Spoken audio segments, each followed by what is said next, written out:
Hey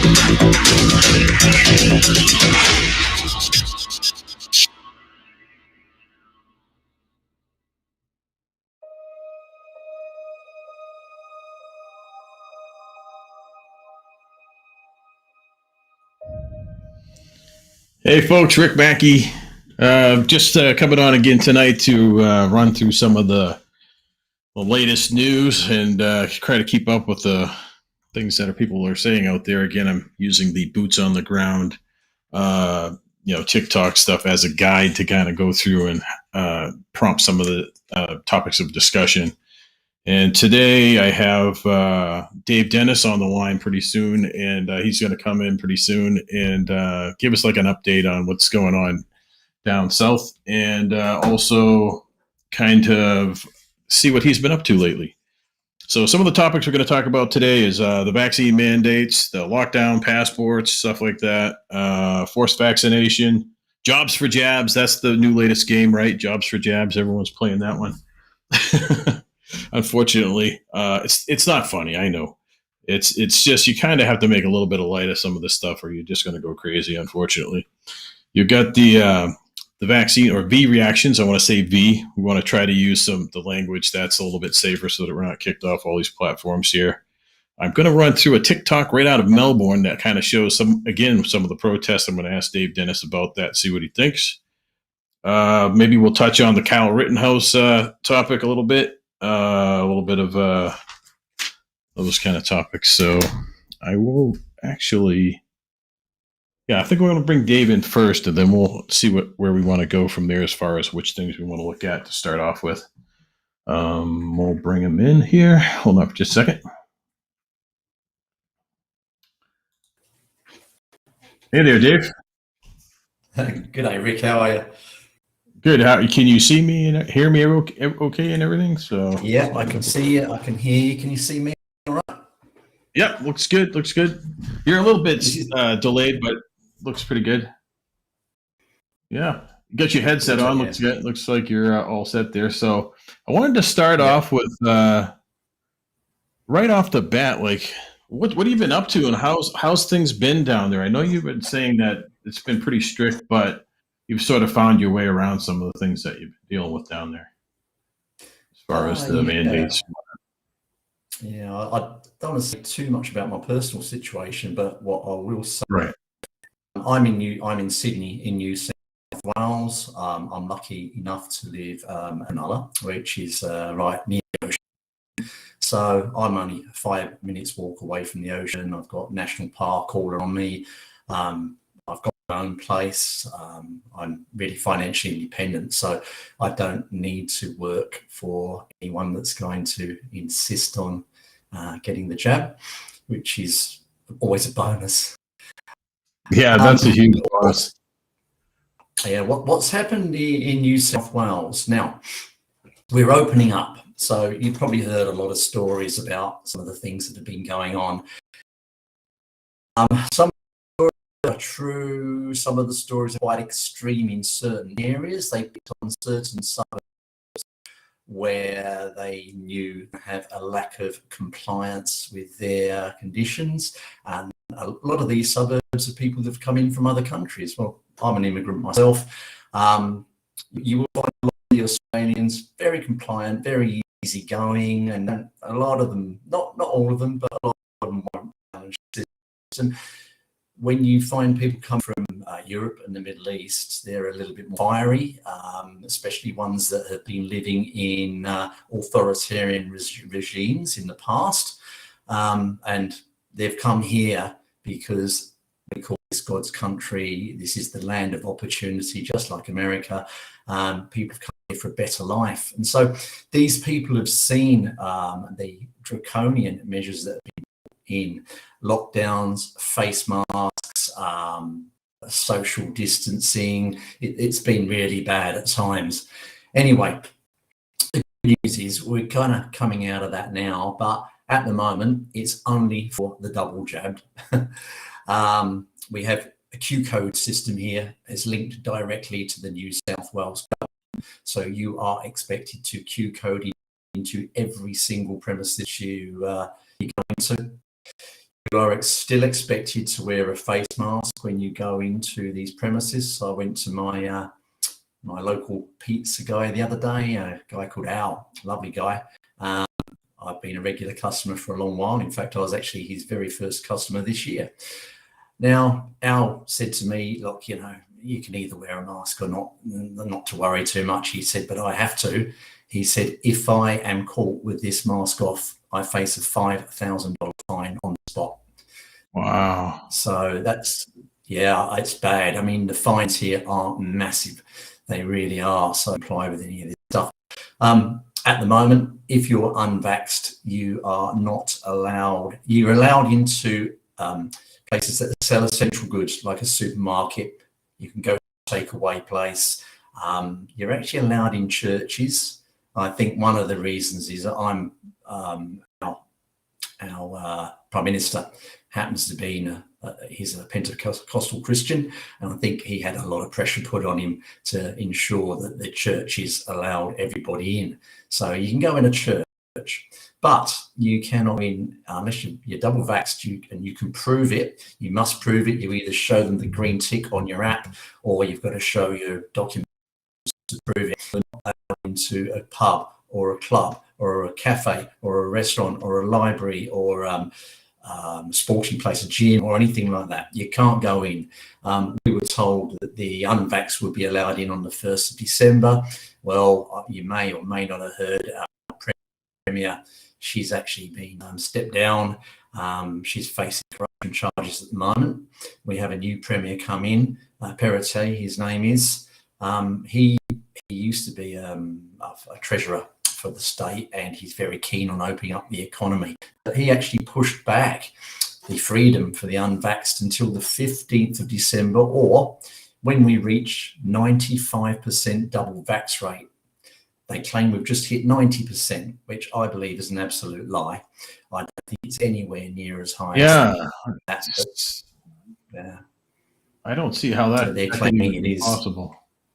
Because I mean, with the number of people you see protesting, it would seem way off, you know, from that. I know a lot of people I know a lot of my local friends are all double vaxxed. I also have a lot of friends scattered around the country in various states that would not, under any circumstances, get. I should actually, we'll call it the VED. As you say, we better be careful with our words, but the double VED and the unVED are very much discriminated against at the moment. I would say I don't believe in apartheid of any sort or description. I was against the South African regime where they had apartheid. I argued against that, and even like no circumstances would I be wanting to go into pubs and clubs and restaurants and cafes at the moment under current conditions. I think if you're double vaxxed, you know, I think it's good to be supportive of people who aren't being allowed in. It's heartbreaking. I mean, I have friends who are like, they're beside themselves. They just live in hope every day that some good news comes through. Nothing ever comes through on the mainstream media, nothing good. It's just bad, bad, bad. Now, I believe that's the true news. I do believe that some very, very good things are coming down the line. That's what I would rather focus on later on when we're discussing. So there's a lot of that we can get into. Just very briefly, though, to go to Victoria at the moment, they have, I don't know if you've heard his name, Dan Andrews. We call him Comrade Dan. It is alleged, and I'll say alleged on a public forum, that he is working for the CCP. Whether that's true or not, I cannot say. I have my own personal opinions, but he is very, very strict. As you just mentioned, there was down in Melbourne. There is a big grounds for him at the moment. I believe they cheat in the elections. So when he comes up for re-election, they will probably try and cheat. But I believe he will be over because the feeling against him is very strong.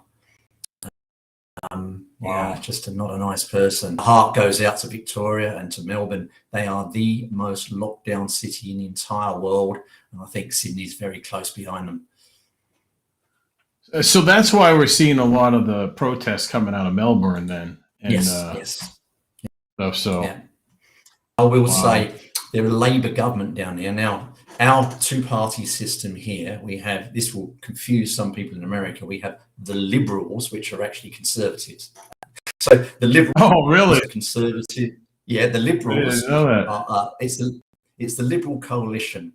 So they are our Conservatives. And yeah, I'm actually in the electorate of the Prime Minister, who he's considered a moderate Liberal, moderate Conservative.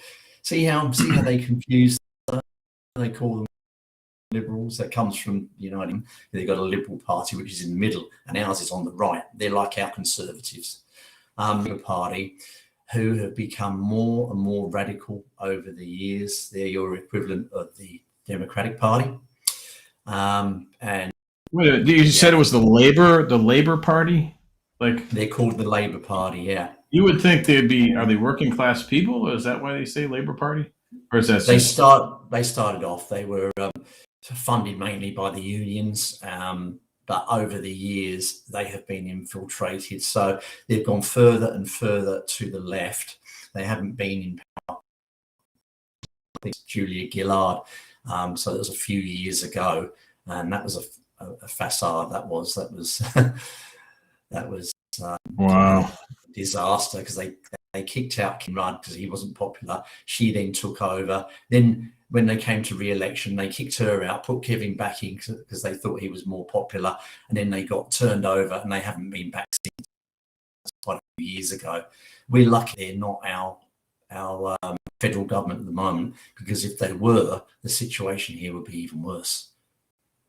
Oh my God. I can't imagine it being worse than it is. I mean, It's just such I mean, and it's getting bad everywhere, though. It's like, you think about, if it gets bad, even in the United States, if it gets bad, we'll just, pack up and go somewhere. Where are you going to go? Going to go to the backwoods someplace, and, maybe it might yeah. last for a little while. But it's When like, I you know, what's the best country in the world still? Like the United States, I think. I But say, I mean, if I had it's, an opportunity, I would come to the US. In fact, I'm actually working. I can't say too much. I'm under an NDA, but I am working for a group. They're a consortium. They work for, let's say, a department of the US. We're not talking about the the phony Biden government either. So yeah, I believe right. they're working with the previous administration. What I do is very simple stuff. It's only a couple of hours of online work, just helping out. But I may have the opportunity to go to Florida. I'm hoping, yeah. Well, I don't know. I mean, it's hard for me. I have a son living here. I have lots of friends here. I have my whole life here. So for me to take off would be very, very difficult. I'm hoping Yeah. that You would probably wait until it was the worst of the worst, right? Like, I'd have to get really bad, and then yeah. But it's very Then it's you're hard to then you're travel. like, how would you like? So that's the thing. Like, how do you know when's the time to leave? Like in a scenario like that, like, because they would almost make it near impossible if it was that bad to leave. Well, I don't know. Have you ever? There's a guy, I can't remember his name, but he is on YouTube. It's the Crow House, right? So he has been broadcasting for some time, and he doesn't hold back. He talks about, he's very down to earth sort of guy. He's not a conspiracy theorist, but he deals in facts and figures. Anyway, he was told recently, he received an email from his local police. I believe he was in Queensland, and they were saying, come in for an interview. So he ignored them. And he got another one where you come in for an interview, he ignored them. And then someone said, you better get out. So he's now in the United States of America. He fled. Before, he's not, I don't think he's been jabbed. He wouldn't get jabbed. And so he fled before it was a requirement for double jabbing to travel.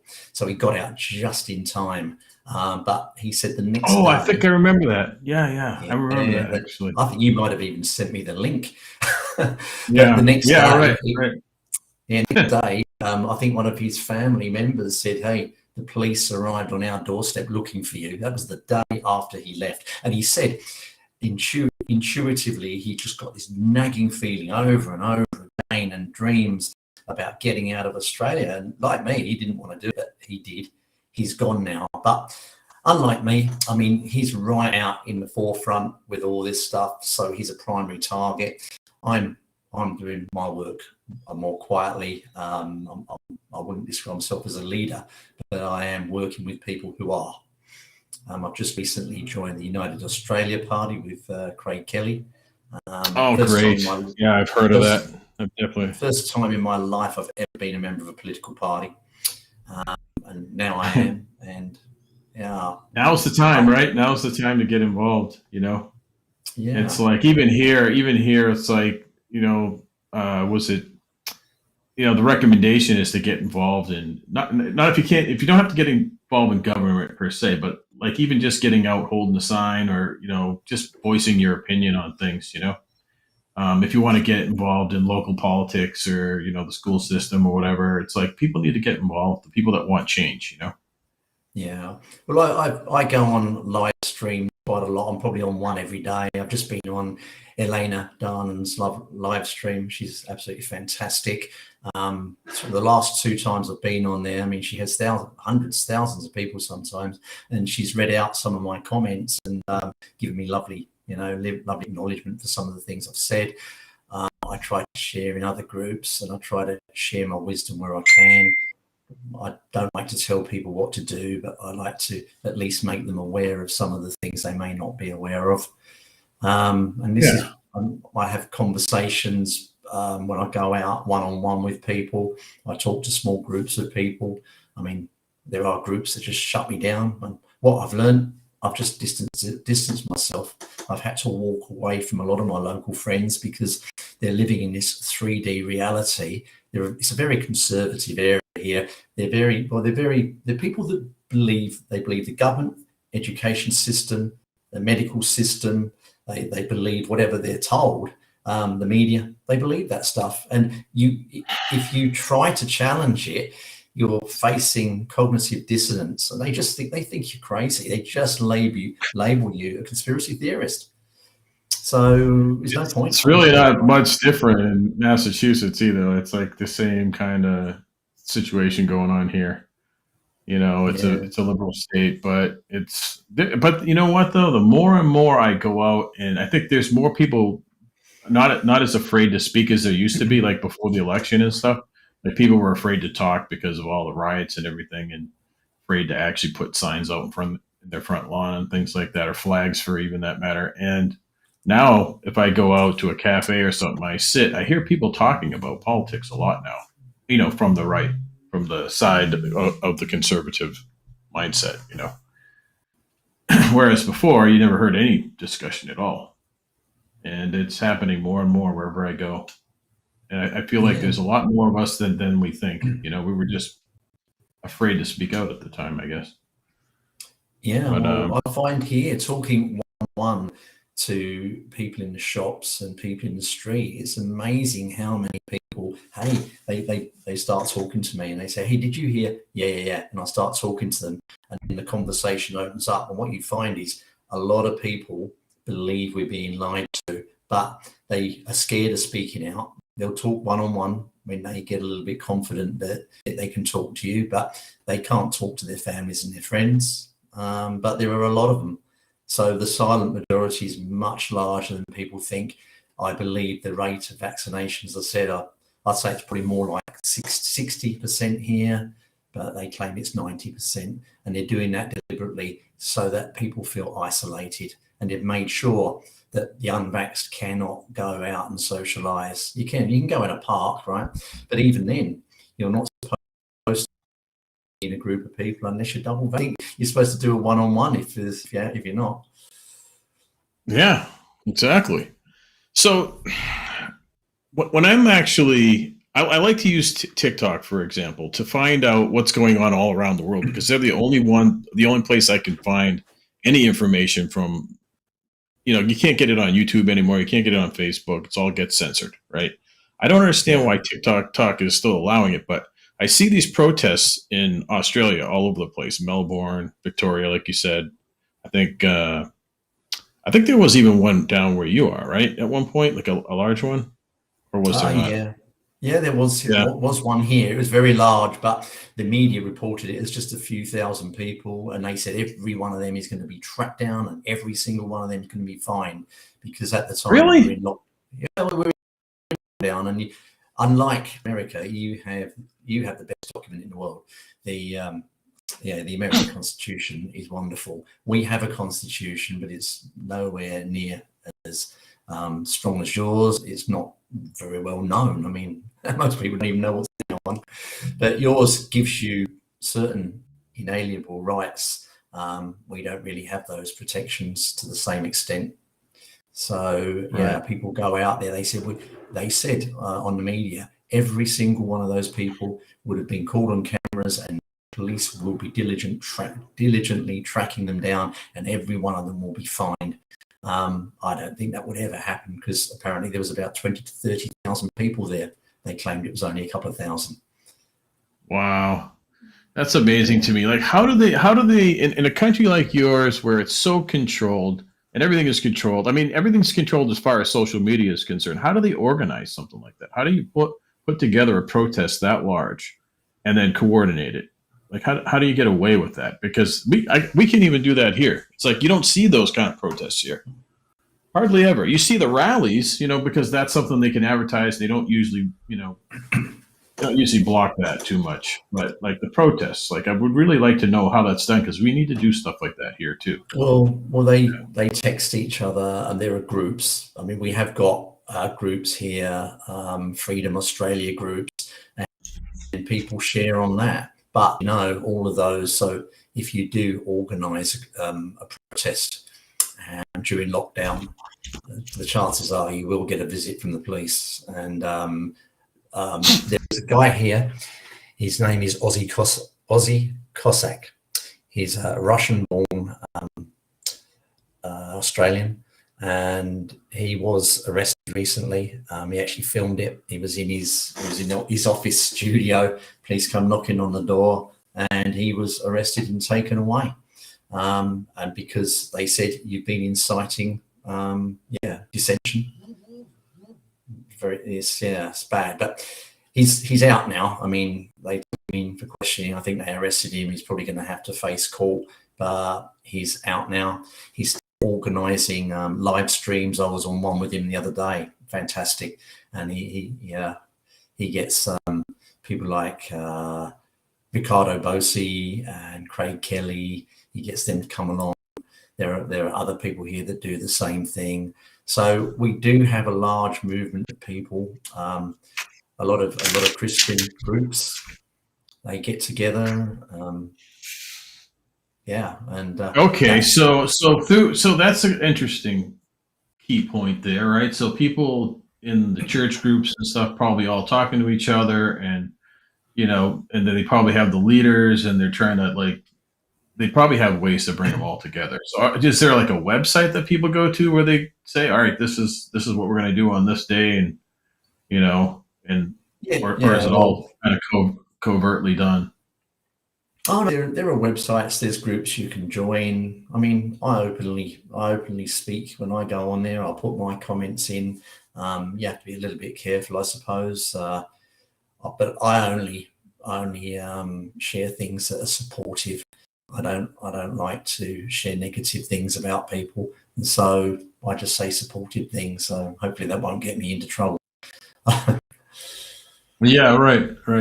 When you say supportive to the groups that are dissenting, or supportive to everybody, kind of like trying to keep it neutral, sort of. Well, I'm only supportive to those who are sharing like-minded opinions. If I don't like what they're saying, I won't say much. I think it's better.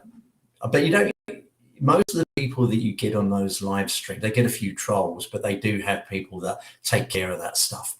Most of the people that you get on those live streams are like-minded people, and a lot of them are supportive of the speakers on there. A lot of them are scared. A lot of people are very lost.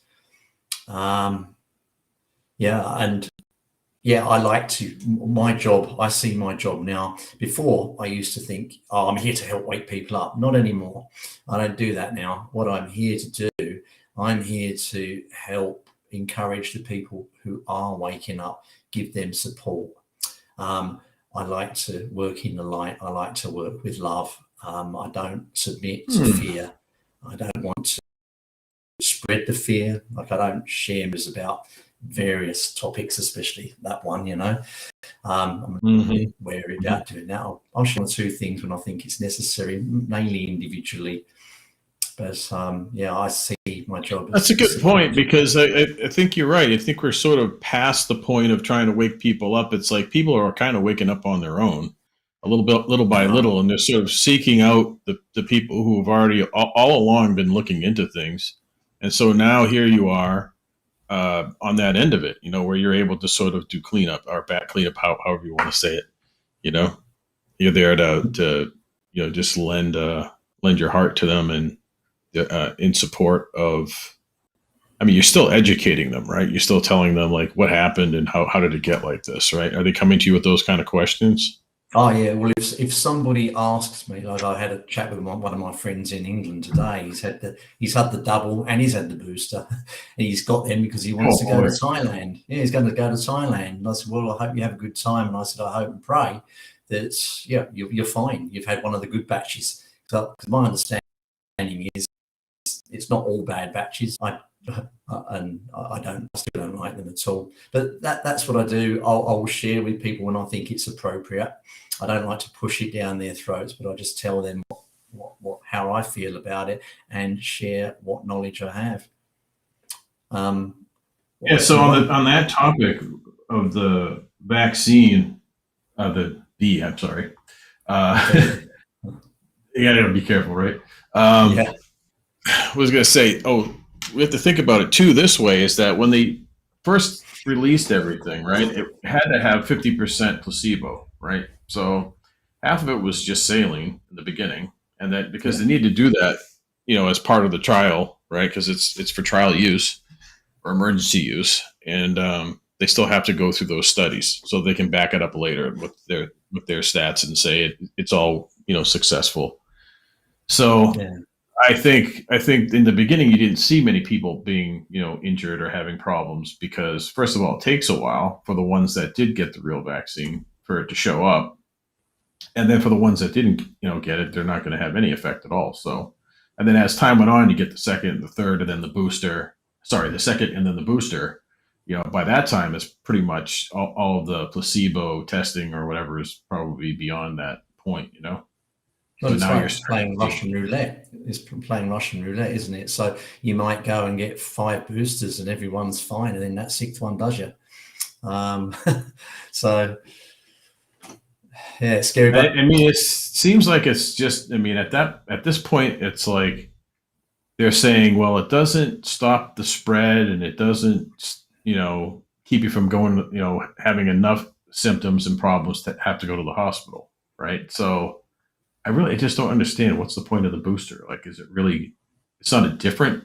It's like it's not going to treat like a variant or something. It's just going to treat the original, because it really is the same. It's the same vaccine. It's just another dose, right? It's not. They're not changing it, are they? Oh yeah. Well, here, most people here have had the AstraZeneca. Apparently, that's being phased out by the end of December.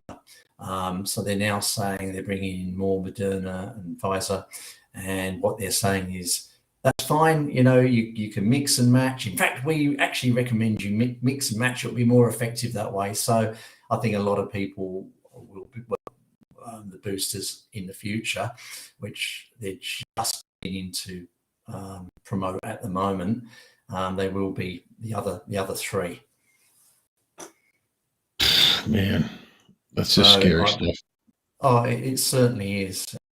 There is no way on earth. I mean, I would be getting boosters even if I was double vaxxed. There's no way I'd be.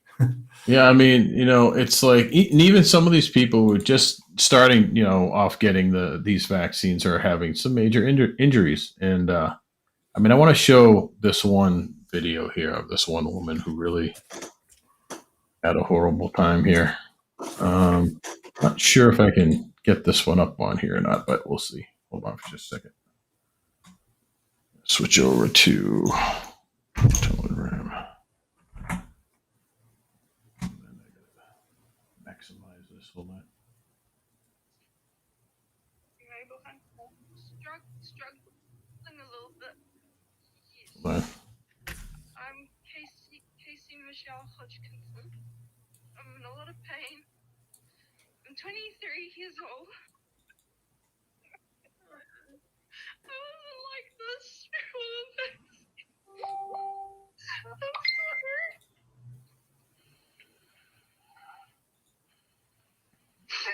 I'm sorry. Very brave, Casey. I'm sorry. No, I thought I was healthy. I was, I had it great. I trusted the government. I trusted them. I'm pro-vaccine. I trusted the government. And then I was forced to take this because I was worried of losing my job. And I will fight through my pain to talk for others who cannot talk for themselves. I feel that deeply. I'm in so much pain constantly, but I will fight through this. I'm sorry, I was really struggling. You're doing good, and you were working. Do you want to say where you were working? Mighty 8. I was working a full-time job there, walking, active, constantly active. I was able to walk properly. I can't walk anymore. I'm now needing a wheelchair because I get spasms in my legs as well as my whole body, and it's making it hard to comprehend things. I'm really trying right now, and the doctors have not been listening. Yeah. They've been letting me down constantly. Yeah, we've been hearing they've been that. writing incorrect things on my notes that I haven't said. All right, let me close that. Hold on. Bring it back here. Yeah, so, I mean, when you see something like that, right, it's like, when does it stop? You know, when do they allow people to make the choice? At least, you know, like, I'm not saying it's necessarily bad for everyone, but you know, there are people that probably have a history of reactions to medicine and vaccines that shouldn't really be forced into this, right? And to see something that damaging, just it terrifies me. And then for her to say that the doctors aren't listening to her, you know, like, why are they not listening? And why can't they? Well, actually, they can't make the connection between the V and these conditions because they don't have a study for that. So they could actually have their license removed, apparently, if they made that connection, right? That's right. Yeah. Yeah, it's heartbreaking, Rick. I've seen so many videos now from all around the world, and what I've seen is absolutely terrifying. Craig Kelly here, he actually released some official figures of the V damage and deaths. Right now, the official figures are damning; they're really bad, but they will not show them on the media here. They will not acknowledge them. The government won't acknowledge them. He's called a conspiracy theorist. These are actual figures from the actual site. And what I understand, what I'm being told, is those figures are only 1% of the real figures. Now, if that is true, that is terrible. I mean, I don't know if that's true. That's what I've heard. But that is pretty terrifying, don't you think? It is very terrifying. It's like, I don't know. I mean, how do we? I mean, I don't know how we break through this problem. It's like we can't even. I don't know what to say. I'm speechless about it, honestly. Me too. I mean, the ray of light that I get, I mean, I do believe there's an Earth Alliance. I do believe this is connected to the Galactic Alliance of Worlds, which I've been looking into recently. And I do understand there is a war going on in the background. I also understand that it was necessary for humanity to awaken. At the end of the day, we allowed this to happen. We can look at all the, your Faucis and all those people that are doing bad, but we've allowed this to happen. We've been complacent. Here in Australia, it's been lucky country. Everyone has been just sitting back and just doing their own things and just trusting the government. And I believe this is really part of the Great Awakening, that people do need to wake up. I believe the frequencies are accelerating. I mean, I can hear it even now, right? Even with these headphones on, I have a constant high-pitched frequency going through my ears. People say, oh, it's just tinnitus, you can get that handled. It's not. It's more than that. It's not unpleasant either. Now, what I understand is possibly two sources of that. Well, some people say it's 5G. I don't believe that. Some people say it's frequencies coming from the galactic core, which I think that's a very good possibility. And those frequencies, literally God's frequencies, they're waking people up. Other people they claim that the Galactic Alliance of Worlds, they're working at the moment and they're beaming high frequencies to Earth to help wake people up. So this is what I hear is all part of the process. From what I understand, the 17 group connected with US naval intelligence, they've been using the quantum computers. And what I hear is that they've calculated the best scenario, which is the least amount of injuries and deaths, and they're following that timeline in order to help people waken up. I hope to God that is true. Do you think that 17 is still, has access to all that equipment and everything? Yeah, absolutely. Okay. Yeah, I do. Because it just seems odd that there's been no communication since November, Well, the reason for that is covert military operations. I mean, I understand that they're going on a global scale at the moment. Let us say, I hope that's the case. I've heard it from multiple, what I would regard as reliable sources. We've heard explosions here recently, even down in Melbourne, about 2 months ago. There was a massive, there was an earthquake. It was quite strong. It happened to be exactly 10 Ks down. Wow. 10 Ks down? Exactly 10 Ks down, which is all around the world. They've been happening between 5 and 10 Ks down. You don't normally get earthquakes in that region. It's very strange. So you think that's like underground facilities being taken out, or what do you think that is? Yeah, I believe so. We actually had one in Sydney. It's just 1.5 hour drive south of Sydney. About 1 month prior to that, they don't get earthquakes down there either. Guess where it was? 10 Ks down, 1.5 hours drive from Sydney. Yeah, and I've heard about these all around the world. Now, this actually falls in line with what I've heard from some of the Z17 drops. Yeah. What they're talking about with the Galactic Alliance of Worlds, they're sharing all this thing. They said there is this covert battle going on under the earth in the tunnels and the dumbs. Well, we know these things are real. I mean, we know that you have the tunnels and the boring equipment. I mean, we've seen that stuff. We've seen pictures, photographs, videos, all kinds of stuff over the years that has been officially released, actually. So we know the equipment exists for that, but are they always like around 10 meters or 10 K? No, between 5 and 10. They're normally 5 and 10 Ks down. Most of them are 10, I understand. So how do you think that ties in with La Palma at all? Do you think there's any kind of weirdness going on there?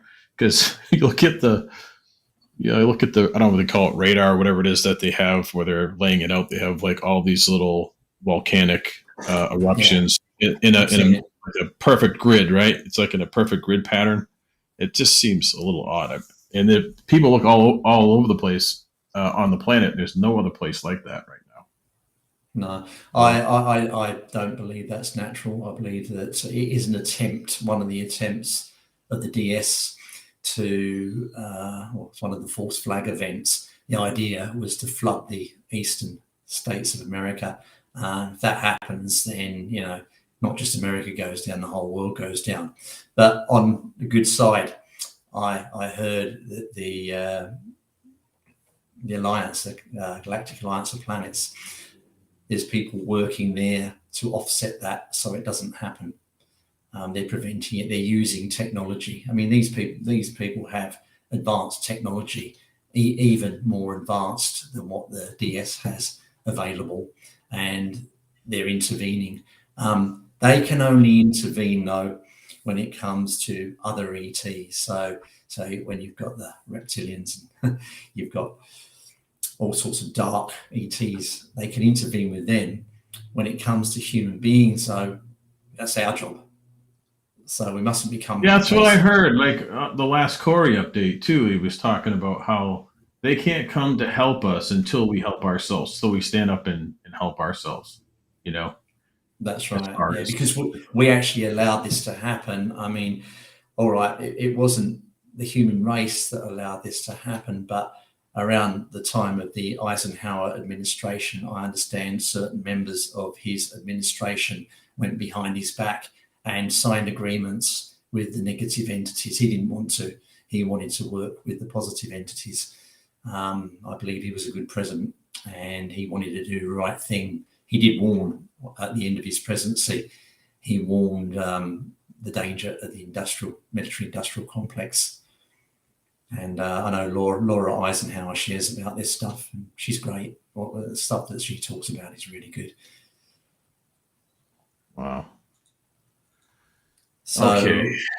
yeah, basically humanity allowed it in, and humanity has to deal with it. So, but people are stepping up. I mean, I believe there is an Earth Alliance.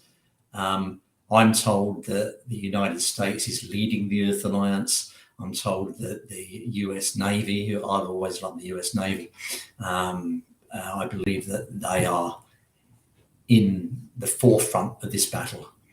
The Marines, naval intelligence, they're all behind this, but it's a global alliance. There is a global military complex. It's not just America. I believe Australia comes under this as well, and the United Kingdom. I sit and I think about this all the time. Like we're supposed to stand up and we're supposed to now take responsibility for this. What do you think the things are that we can do that would have enough of an impact? Like me going out to the corner and holding the sign with a couple of people is probably not going to do it. You know, like we need.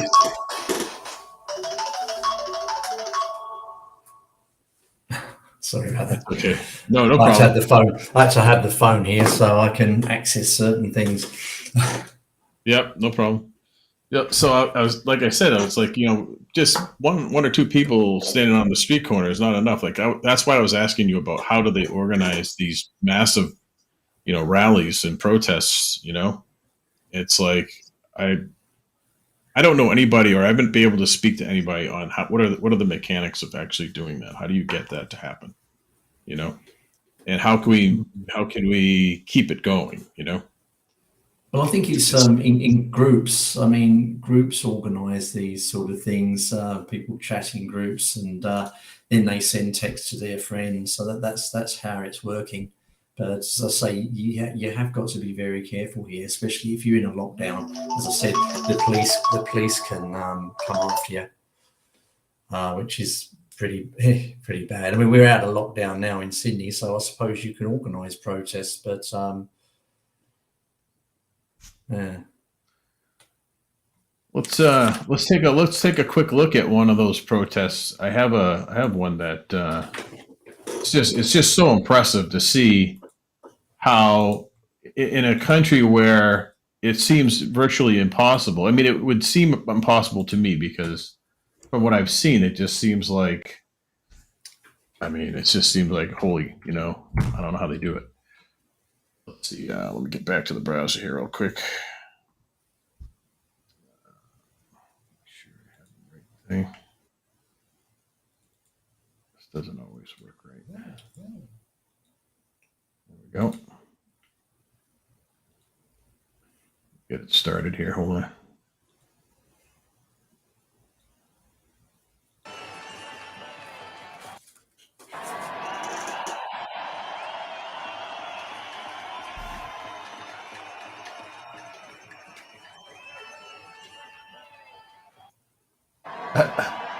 I mean, if you go right to the end of this, I don't know why that's not. Let me go right to the end of it. You can see like how long that is. Like it seems like the whole city is filled with people. Of course, they're not given the full view right there, but it's just amazing to me that they can pull that off. Like, so are you saying like a lot of these people would get knocks on the door after that happened? Well, yeah, possibly the organisers would. Well, they could. The organizers would. Okay, probably most Yes. likely the organizer. Yeah, if they say well, especially I don't know if Melbourne's come out of lockdown, so they're not actually in a lockdown situation anymore. When they were in lockdown, that was a different matter because people weren't supposed to get together. But the problem is, many of the people there are not jabbed, and because of that, they shouldn't be mingling in big crowds. And so, they could because of the fines. Because of the fines. So if right? if you're organising something like that against the rules, the police can well come after you. And the trouble, the sad thing is, Rick, that a lot of the population, they say, oh yes, well, so they should as well because they're protecting the rest of us. A lot of people have bought in to the BS. I mean, it's crazy when you think about it. I just I'm trying to balance this idea of we need to stand up with these people obviously don't care about getting fined or whatever, right? So what would happen if they got fined and they didn't pay the fine? Would they go to jail? A friend of mine has actually. A friend of mine, he's refused to wear a face mask. He's been pulled up by the police twice in shopping centres. First time he got done $500 for not having a face mask. Second time he got done $500 for not having a face mask. And then they checked his Q code. Oh, you haven't Q coded in. $500 for that. So he's got $1,500 of outstanding fines. I said, what are you going to do? He goes, I'm not paying. He goes, I'll just let them pile up. He goes, I'll keep doing it. So. Yeah, it's a bit braver than me. I mean, I will go out of respect to those that are fearful. If I go in a supermarket, I'll comply. I'll put the mask on. But I'm only in there for 10 minutes. I'm out again. I won't wear it in the street.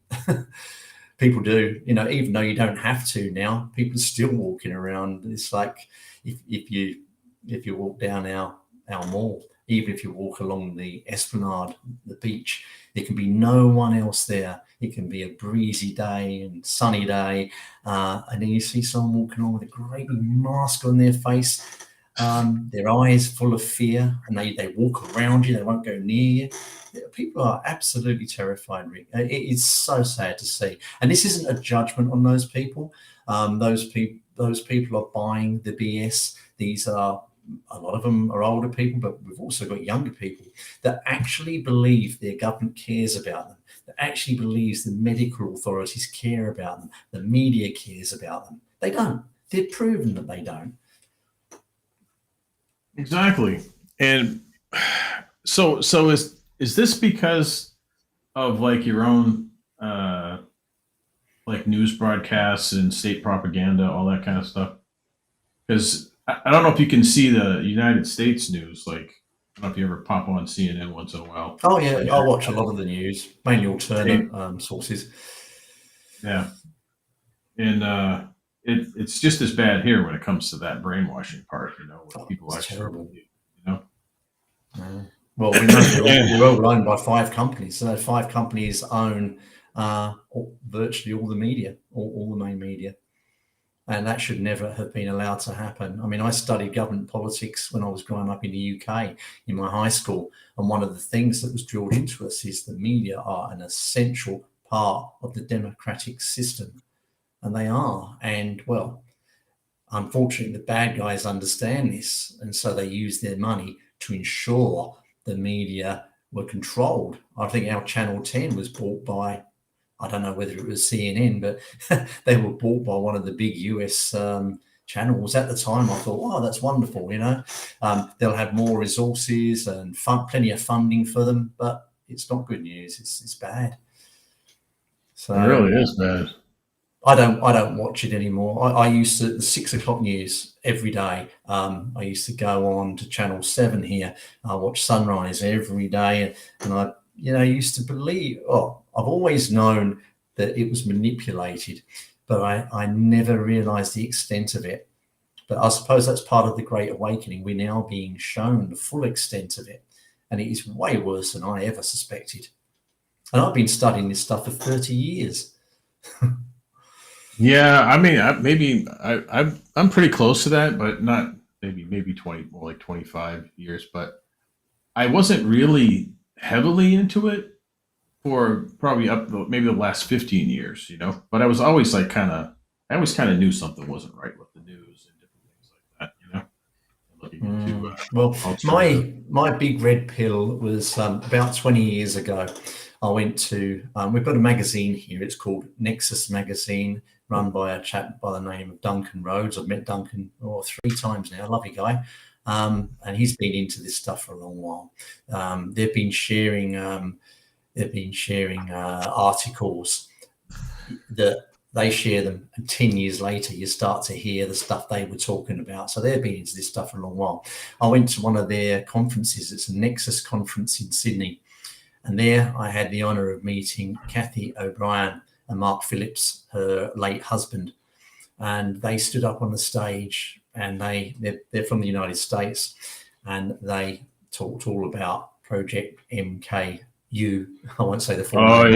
Yeah. They talked about that. They gave us the gory details. It went on and on for about 2 hours, and I was shocked. I bought Kathy's book, Transformation of America, and I read that, and I was actually quite traumatized for about a month after that. It really hit me, and it really touched something inside me. Part of me, cognitive dissonance, said, I just can't believe what I'm reading here and what I've heard. I didn't want to. And their warning, they said, it's full blown over here in the US, and it is coming here. They're exporting it to Australia. We have come here to warn you about it. 20 years later, I see it coming true, and I think things are as bad here as certain states in the US, if not worse.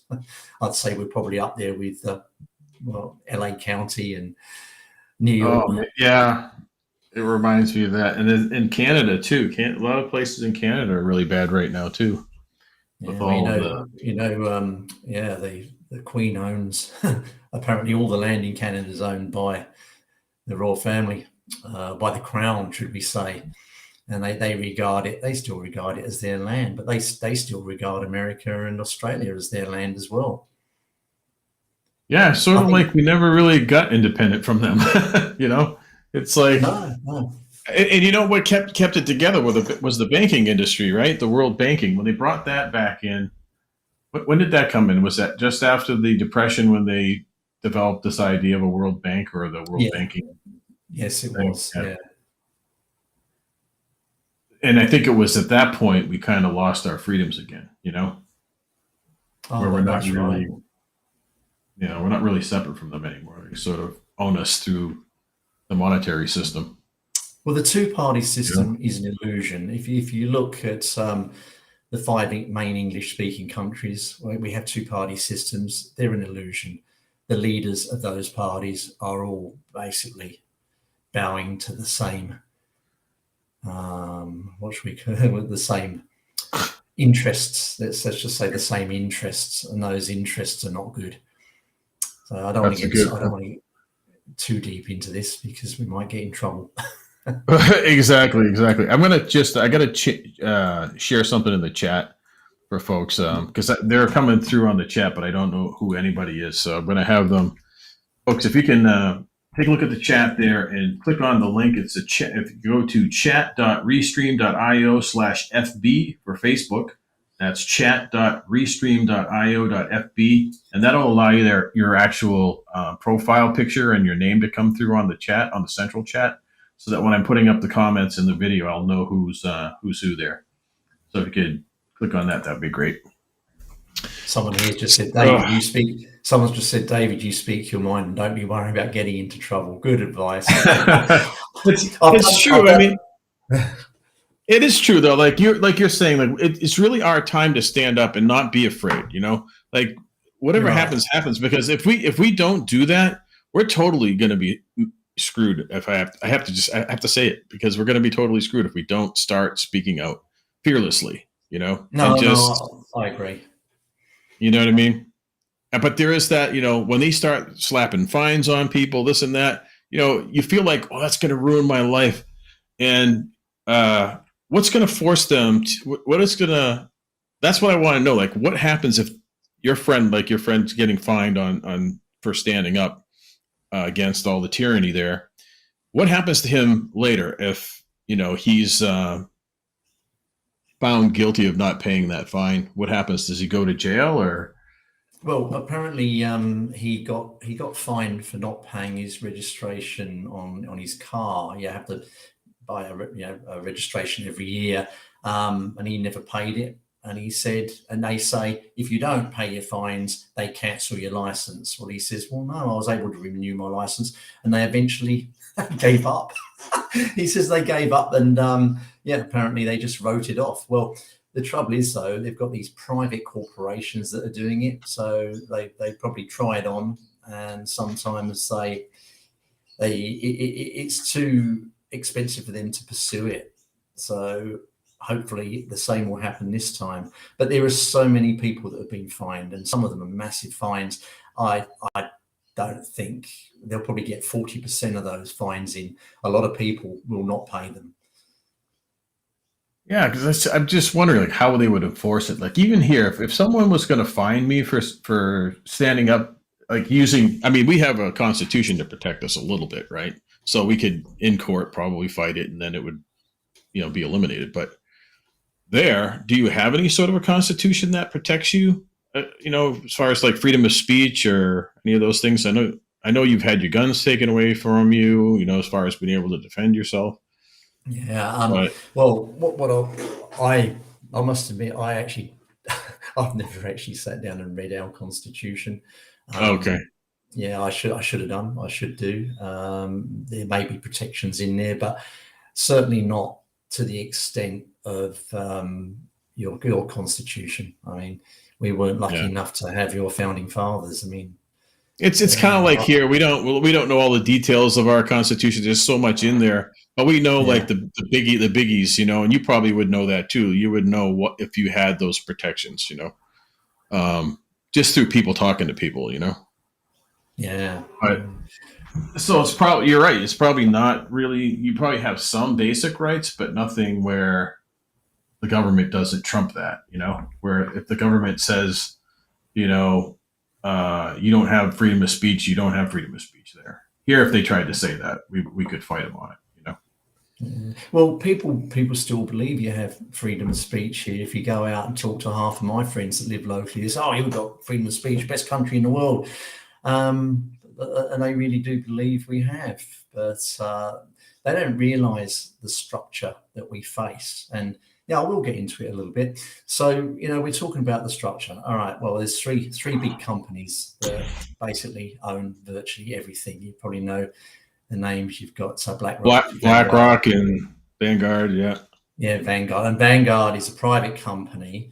We believe you can't actually see who owns it, but we believe it's the 13 bloodline families that own them. And so ultimately, those bloodline families own Vanguard. Vanguard is the controlling interest in BlackRock. And between them two and Berkshire Hathaway, that's the other one, there's three of them, they control virtually every huge corporation in the world. I used to work for American International Group, AIG. I worked for them for 9 years, and well, some of the stories I heard about the board of directors there was incredible. I mean, that's before I really understood a lot of this stuff. I couldn't believe they're a law unto themselves. And most of these directors are directors on other huge corporations, pharmaceutical companies, military industrial complex. These are very, very powerful, very rich people. The problem is that the way this is all set up, there's so much money out there. Then you've got the big foundations, which we won't mention them directly, but you probably there's a ex-president Yes, I know. involved with one. Billy Goats. So those foundations, they're all interlinked with these companies. They can basically control the world. Trying to bring that down is incredible. One of the things I remember Dave Wilcock came out with was a study out of Switzerland, I think it was, at one of the universities, where they were showing like some kind of a graph where every one of these companies basically owns each other's assets. Like they don't own their own assets; they own each other's assets. So they're not only are they super wealthy, but they're able to get away with not paying taxes and not actually showing what their asset level is. You know, so well, the big foundations, they have so much money going into them, and the money goes around and around and around, and it's used for all sorts of nefarious purposes, and they don't pay any tax on it. And there's very, very little accountability for any of that. I've got friends that say, "Oh yeah, this person, Billy Goats, he's the best. You know, he's great. He does fantastic work." And when I tried to tell him the truth, oh my God! I mean, I thought he was going to bite my head off. He was so upset. You can't tell these people. And people say, "Oh well, you know, the tea and the white hats. Why don't they just pull them all down?" But you've got to understand this has been set up over thousands of years. So if this is taking a few years to play out, I do believe we're at the pointy end now. I think it's very, very close to bringing the whole pack of cards down. I really do hope so. If that's the case, we could see some huge changes. I mean, we're already seeing big things happen last month. This month is even more. I think December is going to be massive. I believe in 2020. Sorry to interrupt, but the cabal, right on that point, the cabal is pushing so hard for their agenda, right? I think the one thing that's going to help hit the tipping point is when they just passed the approval for the 5 to 11-year-old kids for the vaccine. Now, if they start getting injured, you're going to start seeing people wake up like big time. Yeah. And I think that might be the tipping point. It's always about the kids, right? The kids are the number one thing on both sides that you can agree on, right? So if we can get people together. Have you ever seen an angry mama bear? Oh man, you can't stop them once you get those mama bears going. And now the dads are standing up too. Yeah. The daddy bears. Yeah. I don't know if it's like that over there, but over here they're going to this, even the school systems and some of the things they're trying to teach the kids. Just with that, they're very angry about what's going on with that. I'm not going to get into the details on what it is because there's a lot of censorship around that too. But the point being, not we, but the government is labeling them domestic terrorists just for standing up for their own rights for their own children. Yeah. I've heard that. It's unbelievable. But do you have that happening there?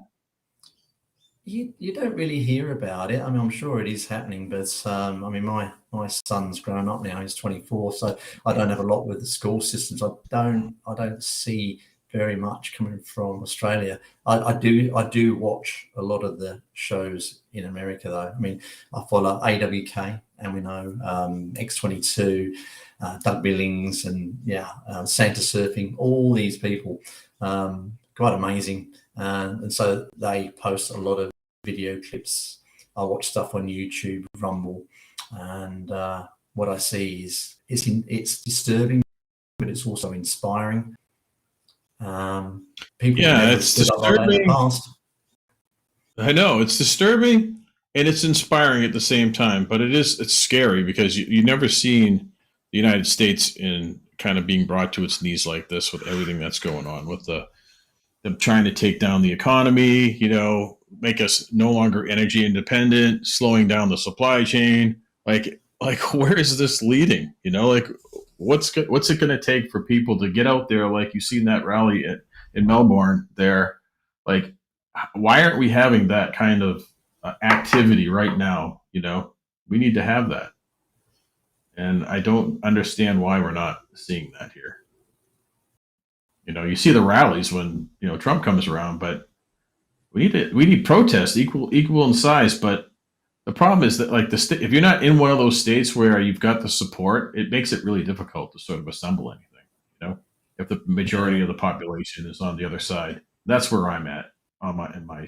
Well, I'm still holding on. I mean, you've heard the idea of devolution, continuity of government. I know that the T-Man signed certain executive orders before he left office to ensure the security of the United States of America. And I believe that. I believe certain, we could say, agencies, certain departments of the military are still answering directly to him, I believe.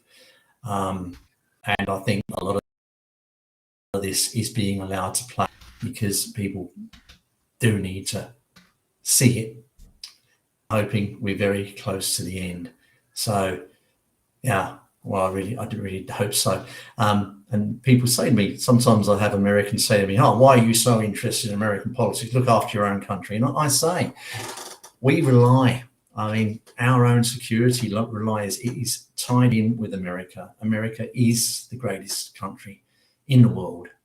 They are the leader. You're our cousins. I feel very aligned with the US. I certainly feel very aligned with the previous administration, and it's really important that we support one another. It really is. It's like, we've been sort of the leader and everything, but we're also out there, like, in Afghanistan for I don't know how many years, trying to help different countries out with our military. And it's like so much has been tied, and now they're trying to pull all of that away. It seems like, they're trying to destroy any sort of connection that we have or allies that we have out there, like, by backing out. And, especially the way that we did, where we're ruining our economy and our finances at the same time. But a lot of this is a pantomime. I do believe that a lot of this is for show. I believe there are military operations going on in the background globally. I certainly hope that is the case. If it is the case, we are going to see changes soon. I sent you a video the other day of Ricardo Bossi, Australia One. Do you remember that video I sent you? And you said, "Oh, who's that guy?" Oh yeah, right. Yeah, and he was saying some of the things going on. Well, from what I understand, some might say that he's very connected with the military operations going on. He is an ex-military man. He issued a warning recently to our crooked politicians, and he said, "You've got till the 31st of October. You've got that time to turn around and change your ways. And if you don't, God help you," he said. And he says, "You will be held to account." He said that with a lot of confidence. He did say that with an awful lot of confidence. Almost like, there was no question about it, And he said after the 31st, there was no chance you could come to the right side. He said that was the deadline. There was no other option at that point. That, either come join us by that date or you're done, pretty much. Yeah, and I think he's in the know. I think he knows a lot more than what he can let on. Yeah. Yeah. So whether he will, he's got his own political party. They're quite young. He's not actually in Parliament at the moment, but I believe he will be playing a role in the future.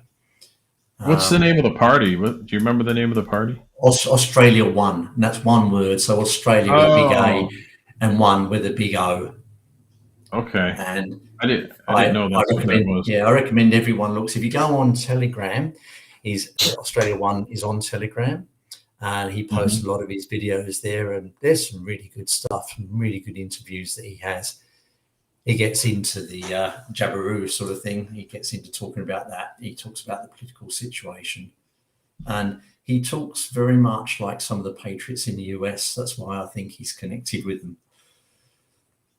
Wow, that's amazing. That would be amazing to see. You know, I mean, I think right now so many people are kind of losing hope. You know, you're sort of like how long is this going to go on for before they actually step up and do something, take some kind of military action or reverse the election thing or whatever. I know that the election stuff is coming up to be brought to the courts in November 22nd, I think it is 22nd or 23rd, somewhere around there, with the Mike Lindell case, all the data that he has on the election. Did you ever get? Did you ever? I mean, I don't know anybody who knows this. Like, how did he get that data to begin with? Like, that's kind of odd, right? Like, how does he have the data? Right? I don't know. I mean, I'm not Space Force has everything. People think that Space Force is just a fledgling arm of the military that's just begun. Well, my understanding is that they rolled many of the secret space programs into Space Force. They have advanced technology, and that includes alien technology. They've been traded, back engineered technology, and they have it all. All of the election stuff, all of that was recorded. They know exactly what's going on. But as I said, my understanding is at the time of the election, they couldn't just go in and say, hey, look, we've got all the data, there it is. People weren't ready for that. There would have been a civil war. I mean, you know what the situation was like. I saw the riots out there and everything. So what they had to do is let it play out. It kept both sides happy, not happy, but it kept them relatively placid, avoided civil war, which is good. So a year later, we're now coming down the track and everything is like a delta. A lot of the stuff that was on the 17 board seems to be coming true a year later or 4 years down the track.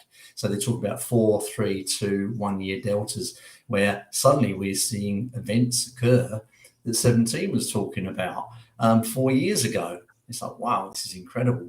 So it's very, very amazing the way they did it. And for them to be able to talk about something, they say past proves future, for them to know what's going to happen in exactly 4 years' time. You're starting to also see, like, I mean, people are losing hope, right? They were losing hope for quite a while there on whether this, operation still exists and whatever. But you're right. Like, there's still a lot of the things that they were posting are coming true now, and they're trying hard. I think there's a reason why they're trying to do so much so fast, because I think there's a time limit where there's going to be a point in time where they already know they're done, right? Yeah. And you're starting to see in the court system right now this whole thing about the mandates for the V and the jobs for jabs, I call it. Where they actually put a halt on the first time through the courts, they put a halt on it, and the second time for the courts, I think it was this week, they said it's a permanent ban on it because it's unconstitutional. So yes, yeah, I don't know what's gonna happen. I think that's, to me, that's the first point of tipping it in the other direction. Where it's to our advantage now. Do you think that's a white hat operation where they sort of are gaining back some influence through the courts, maybe? Oh, definitely. Well, if you look, everything is coming together. So you've got the Durham indictment. So who we got? We got Danchenko, Sussman, and Klein-Smith. So 3 indictments that have come down. You've got the election integrity stuff that's going ahead. You're beginning to see certain court cases turning in favour of the Constitution, turning in favour of the people. That So blew my mind, because that's not happened the whole time. All this time, people have been just like mandated with this, mandated with that, and everyone's going, it's unconstitutional, unconstitutional, and no one's doing anything about it. All of a sudden, now you're seeing it happen. Yeah, it's all happening. I believe it was very, very carefully coordinated with military precision. That's why I believe that the 17 team are real, and they are working with quantum computers. They're able to work out various scenarios. They've gone with what they believe is the least collateral damage, and it's coming together now. I say to everyone, I said, like, hang in there. I'm saying December, you think November is going to be a big month. Well, it is. I still believe there's some huge things going to go down from the 15th of November to the end of November. You wait till we roll into December. It's going to look a very different story. And then wait till we get into 2022, January, February, March. I reckon by the time we get to March, we're going to look back and we're going to say, wow, that was incredible. I know. I'm starting to feel that way, because like this is like I said, that's the first step, right? So that gives me hope for the whole election thing, because before, when they were, I think there might have been a reason why they didn't accept it in the beginning, and I think it's exactly what you said. They had to let it play out for a while first. Oh yeah, It wasn't that the courts weren't going to see it, or the point. Even some of the appointees that the Big T put in there rejected that in the beginning. So I think we're going to see that now that it was agreed to. It kind of had to be because of the evidence, but I think we're going to see some rulings in our favor there. Oh, I believe so. I mean, Dave X22, I watch him regularly, at least every other day, sometimes every day. He's been saying this all the way down the track. He's got it right. I mean, he's been right on so many things. I do recommend people watch his show, listen to and we know that's a good one as well. LT, that's a great one. He works more from the biblical perspective. He's a lovely guy. I've emailed him a couple of times, and his wife normally replies. It amazes me how much deep research these people are able to do. I wish I could do this for a full-time job. Just kind of sit and do research and actually really know the information well. Really have it all in my repertoire there. But I kind of just follow the same people you're following and try to pick out as much as I can and connect as many dots as I can. What I have done recently, though, I've mentioned to you, I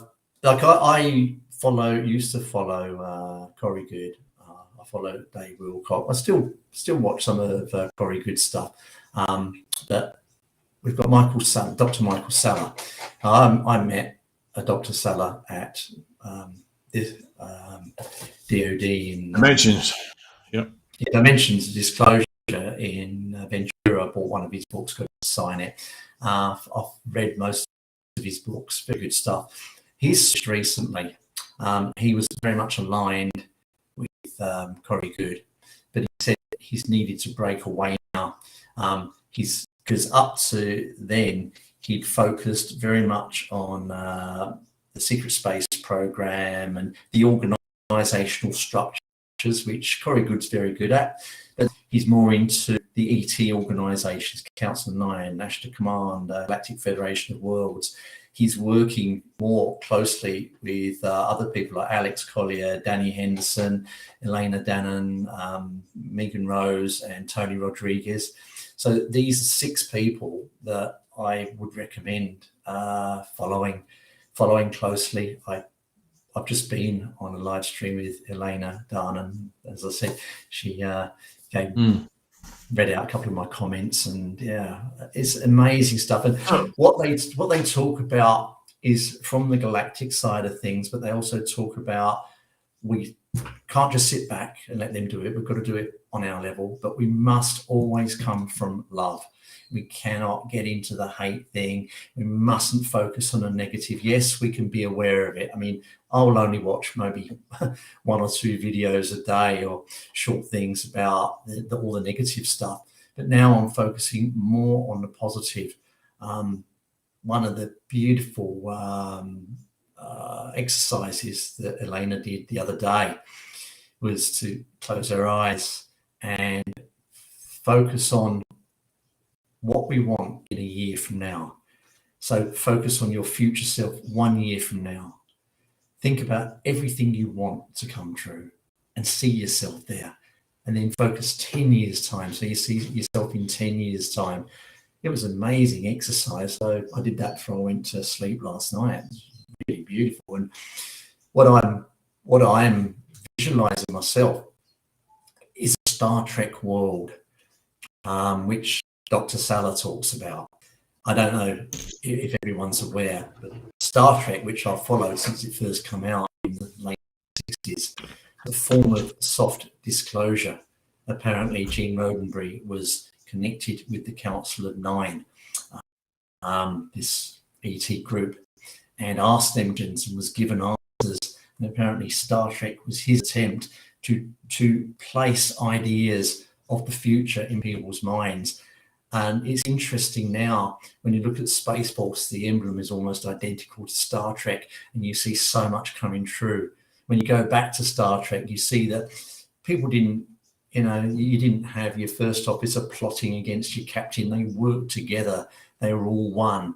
And we're talking about the Prime Directive. Well, apparently all of this is based on the Galactic Federation of Worlds. The Galactic Federation of Worlds is preparing to accept mankind into the Federation. So soon, Terra, as they call us, will become part of that Federation. So this is what I'm visualizing. I mean, I'm already getting another novel coming into my mind, say setting it, set a character 10 years in the future who's involved in this and paint his world and creating this world. This may be one of the ways I can contribute towards this. So visualizing this Galactic Federation, everyone working together in light and love. We mustn't be turning on each other and attacking people. We mustn't be getting angry. I mean, one of the things you've really got to avoid is anger. The other thing it's hard sometimes when you see what's going on and that people are being injured because of selfish choices that are, the people in charge are doing. And it's like, it's hard not to have some hard emotion there, but we do have to be careful with that because that's exactly what they're trying to do. They're trying to create mass panic, mass fear, mass anger, and so that we, fight amongst each other. And, it's just sad that there's innocent people in the middle of it, like in that video that we saw earlier with that young woman who's only 23 years old. It's heartbreaking, Rick. It is heartbreaking. I've seen those videos now. I mean, literally hundreds of thousands of people around the world are suffering adverse reactions, dying. It's absolute criminal. I just can't believe that anyone that's in the media would want to protect their jobs and stay there knowing that they're reading a false narrative. I mean, surely some of these people must know the truth. And to keep your $500,000 a year job when you're perpetuating a lie is criminal. I believe these people are going to be held to account. I believe we will have Nuremberg trials, and I think people will be facing these trials. So if you're perpetuating this lie knowingly, you are going to be held to account. And I think in America, if it's treasonous, which it sounds like it could be, like aiding the enemy or anything like that, right? Or I don't know how that works with the media, but I think the media during the Nuremberg trials didn't they suffer the death penalties in some cases? Oh yeah, with, you've got the death penalty out there. Yeah, you've got the death penalty there for treason. People will be facing that. I mean, number one would be, Fauci. that guy, I mean, he should have been arrested by now. So if when he was pulled up in front of Congress, apparently Congress. Yeah, and he's not even fired. He's not even fired. What was the name of the guy that was cross-examining him in Congress? I can't remember the name. Rand Paul. Rand Paul. I watched a video today, and the guy talking today supplied all the evidence. He says he has all the evidence that could have had him arrested on the spot and locked up, taken away in cuffs. And he said for some reason they're playing this out. They're making it look like the guy's getting in, but they're still not doing anything about it. At least not on the surface. Maybe they have done. Maybe we are watching a clone or a double. I'll tell you what. When he came back to Congress the second time, he had his tail between his legs, and he was stuttering his words and everything. He's usually a very arrogant and confident individual, and he was not the second time he went. So I think somebody said something to him that he's in trouble. That's what I think. Yeah, I still believe a lot of these people are allowed. You know, if he is the actual original him, they're they're allowed out to play out this drama. As I say, people need to see it. You can't just say to people, "Oh, by the way, we had all this evidence. He's been locked up, chucked down in Gitmo, or he's been executed." You really have to show the people before you do that. So, but I do believe a lot of arrests are taking place at the moment. I believe they've been happening for the last year. And what we're seeing is an illusion. I hope it is. It does. I mean, I know if it's not. If this is real, we're in big trouble. You know. Oh, God, this is very big trouble. Yeah. I mean, think of all the people just over this one topic with the C word there. People quitting their jobs in droves. You know, truck drivers. You know, I think that, what is it? 850,000 jobs recently. People just quitting because they don't want to be forced into something they don't want to do. And you have people shouldn't be quitting. They should wait until they get sacked. If they wait until they get sacked, they're then going, or dismissed. They then will be able to, further down the track, not long from now, they're going to be able to take legal action against these companies. That's a good point. Yeah, if you quit, you may not have any recourse. But if you force them to sack you, kick you out, then I believe that you're going to have recourse. That's a good point. I even saw a video today of I don't know if I have it in my list here or not, but let's see, jobs for jabs. Let's try this one. I think it might be this one here. They just walked out on the job without, like you said, I mean, why would you do that? Why wouldn't you let them fire you? It doesn't make any sense. Let me see if this is the right one. Hold on. Yep, I think this is the right one. I'm going to stop it here for a second.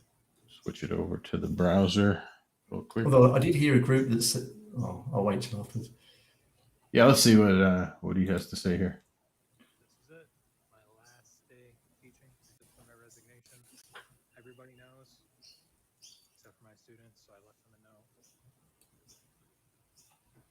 Because the problem was never them. Bye.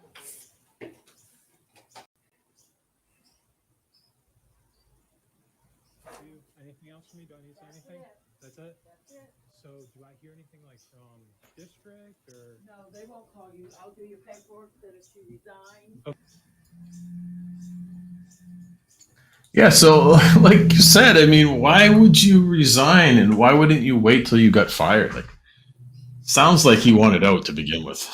You know, it's like, it makes you wonder if some people are just using it as an excuse to exit the door to begin with. Well, I did see one good report. Apparently, there's a whole bunch of guys that were standing around. I don't know whether they were at the docks or at some sort of factory. And then this guy come along and said, "Right, all of you got to go out there and get the V. Otherwise, you're all going to be sacked." So they all turned around and said, "All right, lads. I think this is in America." They said, "Right, we're all going." So they all went to walk out the gate, and they said, "Oh, no, come back. Well, maybe we won't do that right now." So apparently they backed down right there and then. They were all going to walk out. So maybe if you're going to do, I would say if you get a whole bunch of people that are prepared to do it, you've got some power. One person on their own, unless they have a very powerful job, you don't have a lot of leverage. But if you are in a group of people like that and the company depends on it, you threaten to walk out, and they're probably going to back down. Especially now we've had this decision from the High Court with regard to the mandate from the phony press. Yeah, right. Yeah. You just watch what's happening, though. You just see how the Biden administrator, look how popular he is now. Look how it's turned around in just 12 months. Yeah, it's like what is it, like 30% now? Like he's down if like 30%. That's And official. it's like I don't think it's ever been that low, has it? I mean, from what I hear, I think it's at its lowest, or it's equal to the other lowest time in history. I don't remember what they said, but that's the official figure. Yeah, that's the official figure that the fake media are reporting. I reckon it's more down. It's worse. It's worse than that. It's worse than that because they're probably not even telling. They're probably giving the best case scenario they could possibly give based on the polls, right? And his sidekick's even less popular than him. Yeah, right. Yeah, she's like 28 or something. Like 28 or 27, or I forget what it was, but I know it was pretty low.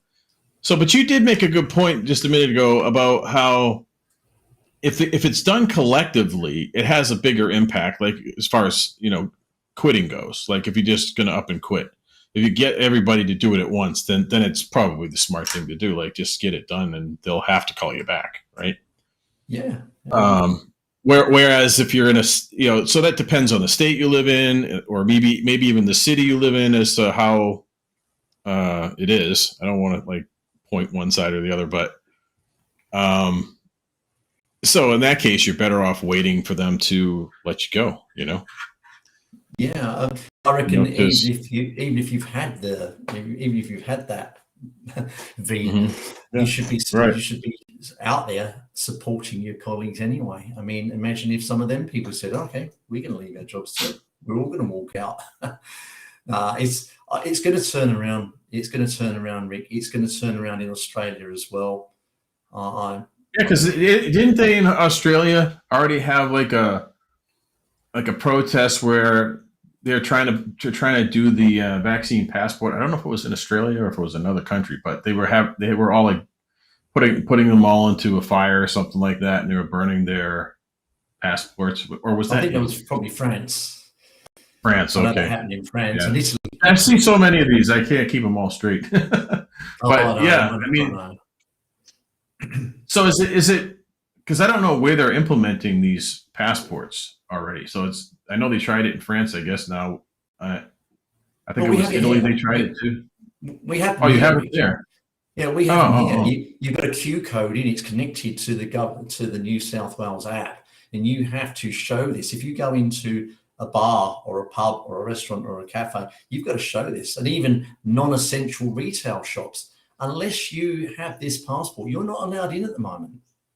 So the unV people are not allowed in. I mean, there are some businesses that really are not policing it, but if you go into your local clubs or a big pub, you're not going to get in. You're going to get kicked out. It's really bad. But they say that's going to end on the 15th of December, but whether it will, I don't know. I don't trust our government anymore. And this is a government I voted for. This is a conservative government I voted for, and I don't trust them anymore. I won't be voting for them this time, I tell you. I'll be voting for the the United Australia Party. There we go again. Oh yeah, the One Australia. Yeah, you're getting a lot of calls. Australia One. So either United Australia Party or Australia One. So I vowed unless there's a radical change of heart, I will never vote Liberal or Labor again, ever. I'll never vote Labor anyway. But do you think there's a lot of other people feel that way where you are? Oh absolutely. They won't tell you that. You need to take that call. No, I'll keep getting rid of it. I think it's the same when I do that. So yeah. Yeah. No. It's nothing important. That's it's just sad where it's gotten to, like No. I mean, Anyway, it's been how it's getting late. I would say I wouldn't want to really end on that sort of note. I think we should Right. keep high vibration, be hopeful of the future. If you wanted me to do a meditation or something, I'm happy to do that. Yeah. Before we end, I think that would be great. I think that would be awesome to do that. I did one this morning, and this one, I've done it before. It's the Golden Light meditation, which is to cleanse your aura, to open up the chakras. But then I brought in the violet light to remove any insidious tech that may be inside you, any entities. So we could do that if you like, and then maybe That would be finish off with that. fantastic. Yeah, I was going to ask you about that in advance. I forgot to ask you, but yeah, that would be fantastic if we could do that. What I'll do, I just remove my phone in case that very insistent friend of mine's trying to get through, and I shall be right back. So if anyone needs a bit of a break first. Okay. Okay. I can put it on a break, and I'll wait for you to come back there.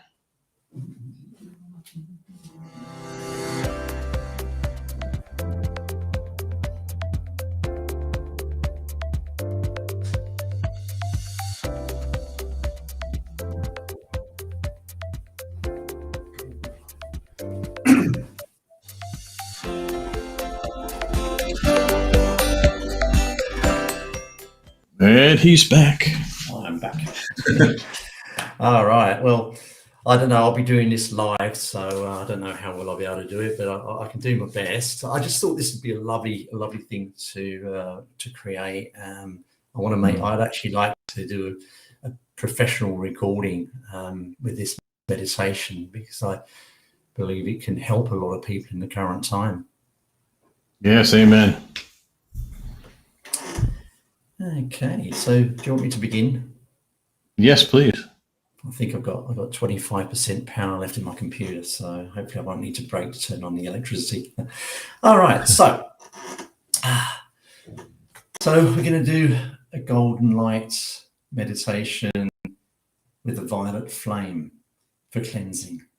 So wherever you are, make yourself comfortable. Sit down or lie down. Close your eyes and begin to relax.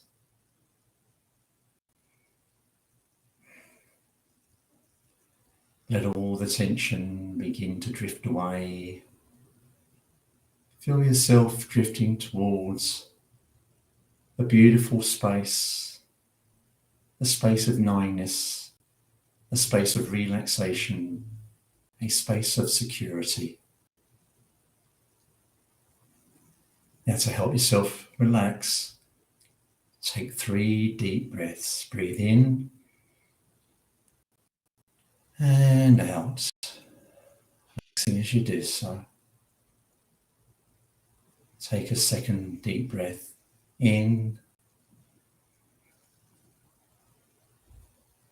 and out, feeling good now. And one last time, one last deep breath all the way in. Drawing in all the cosmic energy around you. And out, relaxing more and more. You're now very relaxed, ready for the meditation. And now imagine above your head a golden orb of light hovering gently above your head. And this golden orb of light is sending a beam of pure light into the top of your head, your crown chakra, opening up your crown chakra and moving all the way through your body, through your surrounding energy field, turning you into a being of pure golden light. Feeling good now, feeling relaxed and secure. This golden light is intensifying more and more and opening up all chakras from your crown chakra at the top of your head, your brow chakra, feeding the pineal gland, your throat chakra, heart, solar plexus, sacral, base, and all minor chakras, including your hands, elbows, knees, and your feet. All chakras are fully opening to receive this pure golden light. And now beams of pure golden light are shooting out of your hands, feet, and base chakra, deep down into the bowels of Mother Earth, firmly anchoring you with the planet. You are now firmly anchored with the planet. I say this and you think this, it becomes reality. And now, enlighten love, in the name of the infinite creator and the Christ consciousness, send forth from your energy field all negativity, any entity attachments, send them on to their appropriate destination in light and love. So farewell on your journey to your appropriate destination. You are now a being of pure golden light. As I say this and you think this, it becomes real.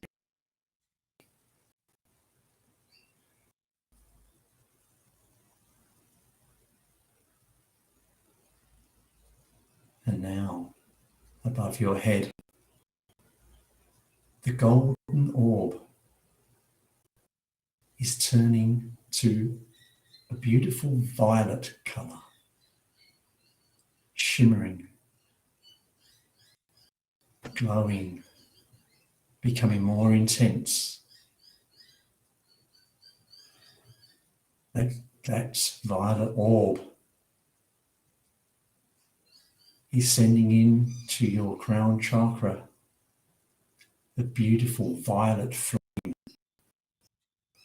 The violet flame is traveling throughout your entire body now. Intense violet light flushing through your body.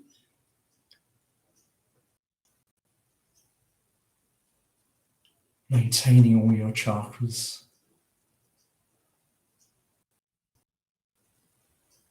Cleansing any further impurities that may be in your body. If you have any attachments left or any nanites, silicon chips, any parts of any description, they are dissolving now. They are breaking down into atoms, completely breaking down.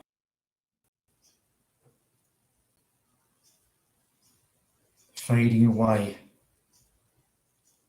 And they're now being expelled from your body, sent out through your hands, your feet, and your base chakra, sent into the earth where they belong and where they will be processed. You are now completely free of any form of attachment. Your body is completely cleansed.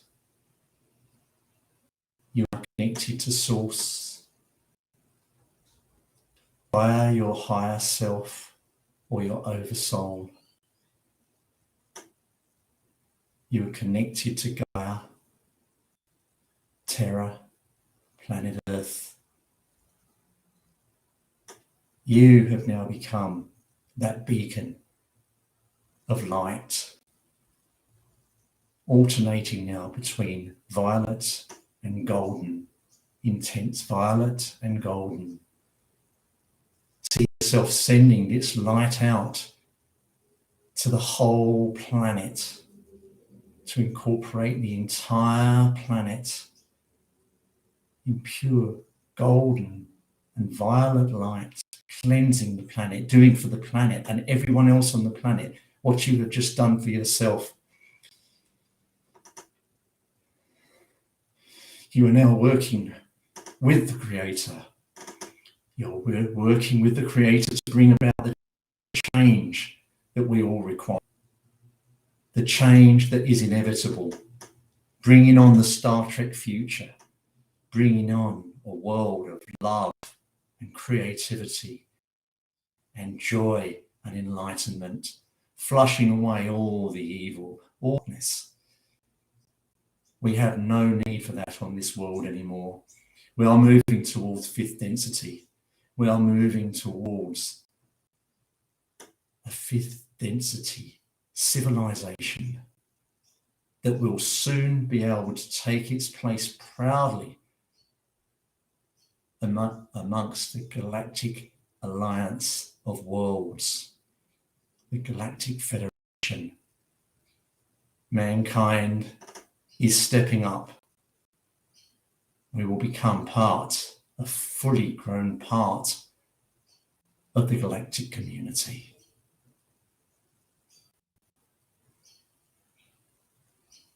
Just spend a few moments to enjoy this feeling. See yourself as an important, vital part of this community. Move ahead in time, 1 year from now.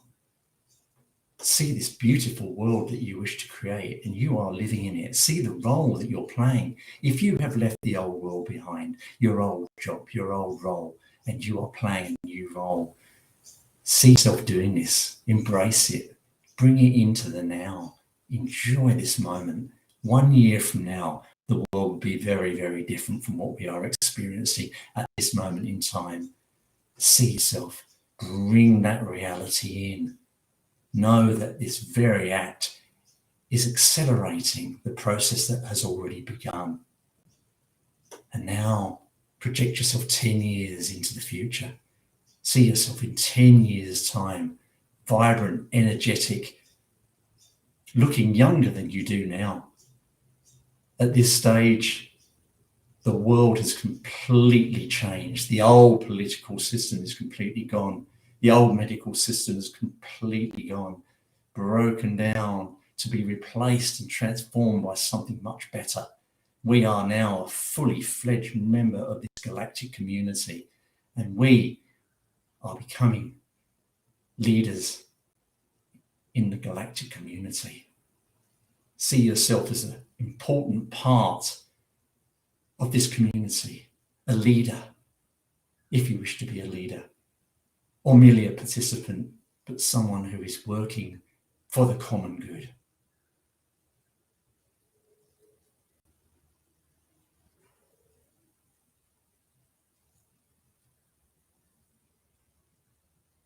Feeling good, knowing that this is your reality.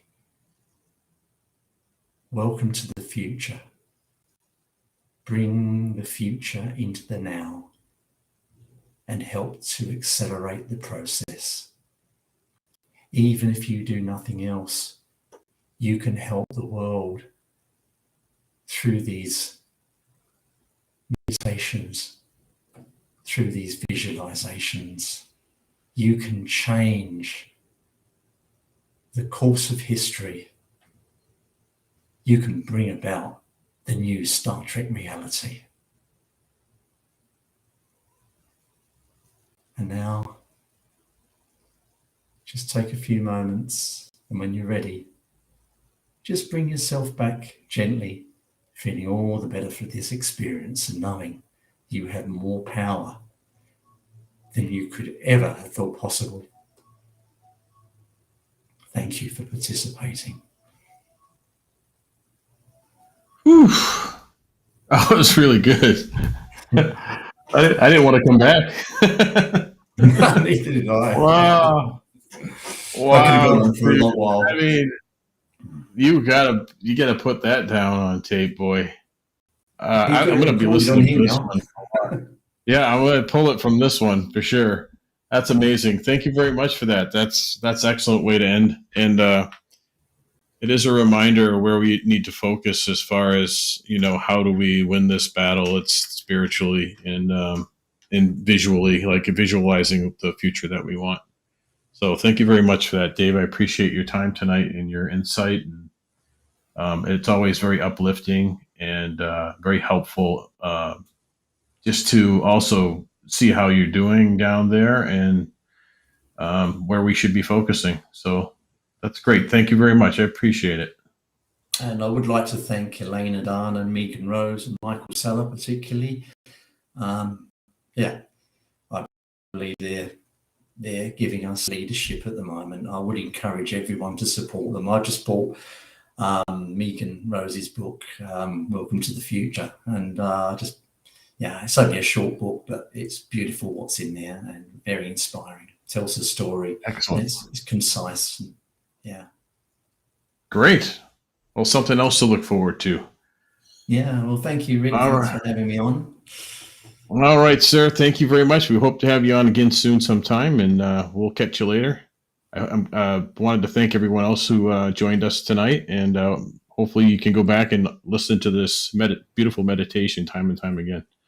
Have a great night, everyone. Bye, everyone. Do you want me to leave, Rick?